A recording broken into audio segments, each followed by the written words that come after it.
आत्ताच बातम्या बघितल्या. शिर्डीच्या अन्नछत्रामध्ये सारे भिकारी जेवतात असं सुजय विखे म्हणतायत. त्यांचे वडील माफी मागताय.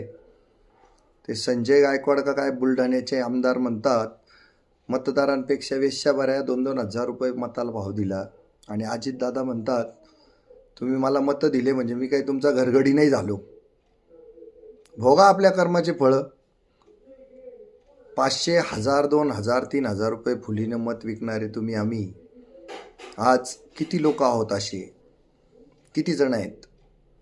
5% सुद्धा एकूण मतदारांच्या 5%ला सुद्धा पैसे हे लोक पुरवू शकत नाही. पण बदनाम मात्र सगळी जनता.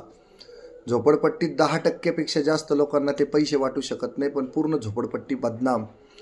अनेक लोकांनी पेवर ब्लॉक बदलून घेतले, गटारीचे पाईप बदलून घेतले आणि इमारतीमधले पेवर ब्लॉक नवीन बसवून घेतले असं सांगितलं जातं. मग सगळ्याच इमारतींचं करतात का हे? असं कुठल्या तरी 1-2 इमारतींचं केलं जातं आणि सगळ्याच इमारतींमधले सगळेच रहिवासी मतदाराच्या रूपात सगळेच बदनाम हेच राजकारणी करतात.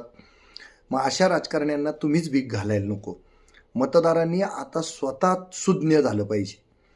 किती बेफाट आणि अफाट आणि अचाट आणि बेमालूमपणे, बेधुंदपणे, बेलगामपणे वाटेल ते बोललं जातं आणि तुम्ही सगळं ऐकून घेणार आहात का?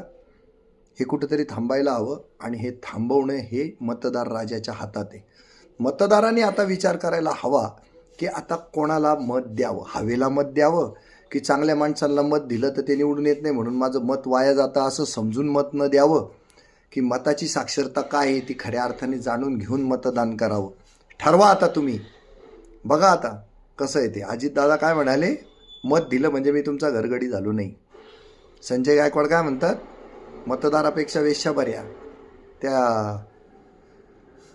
म्हणजे त्या बोलण्याला काही सुमारच नाही. एकदम बेमालूमपणे. विचार करा, विचार करा, विचार करा.